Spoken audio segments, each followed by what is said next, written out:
नमो नमः। आज हम पढ़ने वाले हैं वसंत भाग 3 का पाठ 9 कबीर की साखियां। पहला देखिए, जाति न पूछो साध की पूछ लीजिए ज्ञान, मोल करो तरवार का पड़ा रहन दो म्यान। इसमें क्या कहा जा रहा है कि जब मनुष्य किसी से ज्ञान प्राप्त करता है तो उससे जात पात नहीं पूछी जाती है। जिस प्रकार से आपको यदि तलवार खरीदनी है तो आप क्या करोगे? तलवार खरीदोगे ना, तलवार का मोल करोगे, उसकी म्यान का तो आप मोल नहीं करोगे।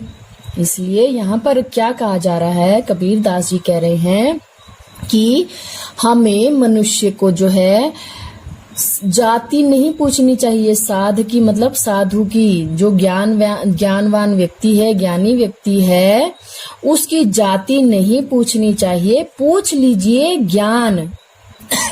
हमें उससे क्या प्राप्त करना चाहिए? ज्ञान प्राप्त करना चाहिए। मोल करो तलवार का, हमें तलवार का मोल करना चाहिए। मोल मतलब जब हम तलवार कोई खरीद रहे होते हैं तो उसका मोल भाव करना चाहिए। पड़ा रहन दो म्यान, म्यान को जो है पड़ा रहने देना चाहिए। म्यान होती है जिसमें तलवार को रखा जाता है, ठीक है।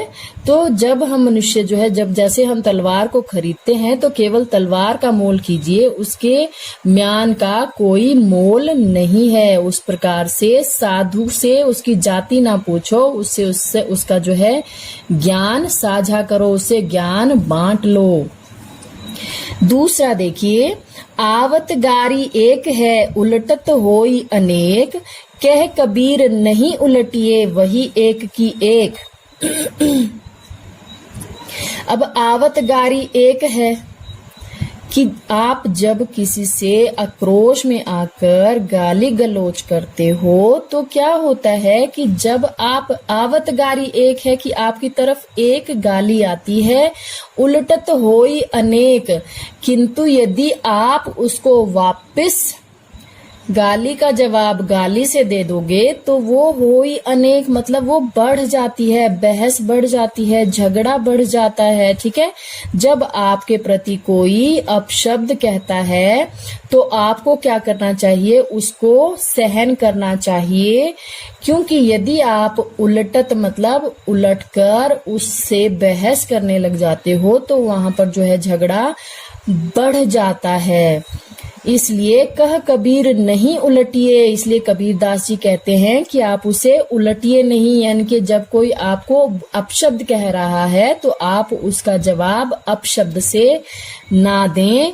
तो क्या होगा? वही एक की एक, यानी कि जो आपसे बहस कर रहा है या आपको अपशब्द कर रहा है, यदि आप उसका जवाब ही नहीं दोगे तो क्या होगा? वो गारी जो है एक की एक ही रह जाएगी। यानी कि एक जो अपशब्द कोई आपकी तरफ निकला है, वो जब तक आप स्वयं उसके विरोध में कुछ नहीं बोलोगे तब तक वो वहीं की वहीं रह जाती है। यानी कि मनुष्य को संयम से काम लेना चाहिए। माला तो कर में फिरे जी भी फिरे मुख माही, मनुआ तो दसु दिसी फिरे यही तो सुमिरन नाही। अब यहाँ पर कबीर दास जी ने जो है पाखंड पर जो है थोड़ा सा कटाक्ष किया है। उन्होंने क्या कहा है कि मनुष्य जो है माला फेरता है, भगवान का सुमिरन करने के लिए माला फेरता है, तो वो कहते हैं कि यह तो सुमिरन नहीं, कि ये तो सुमिरन नहीं है, कि माला तो कहाँ फिर रही है, माला तो कर में फिरे। कर कहा जाता है हाथ को, तो माला तो हाथ में फिर रही है। जिस प्रकार से जब हम माला फेर रहे होते हैं तो उस समय क्या होता है कि जो हमारे हाथ में माला होती है वो हमारे हाथ में फिर रही होती है, मतलब कि हमारे हाथ में घूम रही होती है। आपने देखा होगा ना कई कुछ जगह पर जो है लोग माला अपने हाथ में ली होती है और ऐसे जो है अपने हाथ से जो है उसके माला के मनकों को अपने हाथ से घुमाते हुए वो जो है सुमिरन कर रहे होते हैं, ठीक है। तो उस समय क्या होता है कि माला जो है आपके हाथ में फिर रही होती है और जीभ ही फिरे मुख माही, और आपकी जीभ जो है मुख में घूम रही होती है जब आप सुमिरन कर रहे होते हैं। ठीक है, लेकिन क्या होता है कि आप जीभ से तो उच्चारण कर रहे हो, अपने ईश्वर का स्मरण कर रहे हो, और माला से जो है उनको गिन भी रहे हो। माला से गिनते हैं कि हमने कितनी संख्या में नाम जप लिया है, सुमिरन किया है। लेकिन मनुआ तो दहूं दिसी फिरे, मतलब कि मन तो जो है 10 दिशाओं में फिरता है। कि मान लिया हम अपने हाथ में माला फेरना शुरू कर देते हैं और हमारी जीभा भी जो है मुख में फिरना शुरू कर देती है, लेकिन होता क्या है कि हमारा मन जो है स्थिर नहीं होता है, हमारा मन चंचल होता है, इधर उधर भटकता रहता है। 10 दिशी कहा है इसमें कि वो 10 दिशाओं में फिरता है। 10 दिशी मतलब 10 दिशाओं में फिरे फिरे अर्थात घूमता है। कि हमारा मन जो है चंचल होता है, ये एक स्थान पर टिक कर नहीं रहता है, यह जो है 10 दिशाओं में घूमता है। तो क्या यह सुमिरन कहा जा सकता है? नहीं, यह तो सुमिरन नहीं। कबीरदास जी कहते हैं कि ये सुमिरन नहीं है कि यदि मनुष्य माला फेरता रहे और मुख से उच्चारण करता रहे किंतु उसका मन जो है भक्ति में नहीं लगा हुआ है, वो सांसारिक कार्यों में उलझा हुआ है, तो फिर इसको सुमिरन नहीं कहा जा सकता है। कबीर घास न नींदिए जो पाँव तली होई, उड़ी पड़े जब आँखी में खरी दुहेली होई। अब आगे कबीरदास जी क्या कह रहे हैं कि घास न नींदिए, कि घास की निंदा नहीं कीजिए। जो पाँव तली होई, कि जब वो पैरों के नीचे होता है, यानी कि किसी को भी खुद से छोटा नहीं समझना चाहिए, अपने से छोटा नहीं आंकना चाहिए।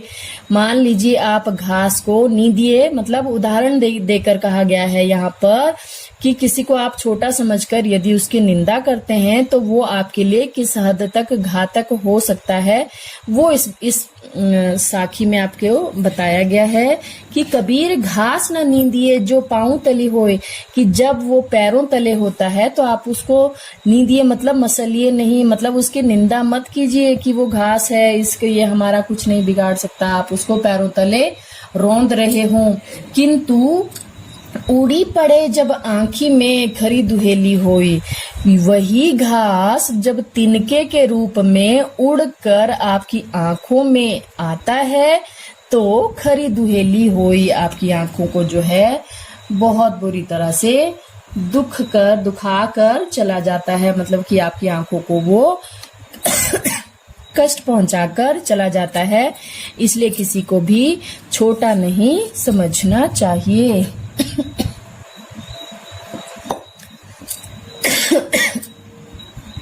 जग में बैरी कोई नहीं, जो मन शीतल होए, या आपा को डारी दे, दया करे सब कोय।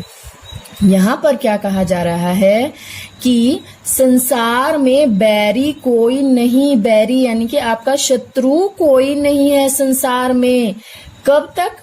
जो मन शीतल होए, यदि आपका मन शीतल है, आपका मन शांत है, तो आपका दुश्मन कोई नहीं है। मतलब कि आपका मन जो है अगर शांत नहीं है तो आपके दुश्मन होंगे, क्योंकि मन इधर उधर भटकता रहता है। अगर वो भटकता है तो आपसे वो गलत काम भी करवाता है, और अगर वो गलत करवाएगा तो आपके बैरी यानी कि आपके शत्रुओं को भी बढ़ाएगा। इसलिए जब आपका मन शीतल हो तो संसार में आपका कोई भी बैरी नहीं होगा। और शीतल का मतलब यहाँ पर क्या होगा कि जब आपका मन पवित्र होगा, अच्छी बातें सोचता है, तो आपका इस संसार में कोई भी शत्रु नहीं होगा। या आपा को डारी दे, दया करे सब कोय।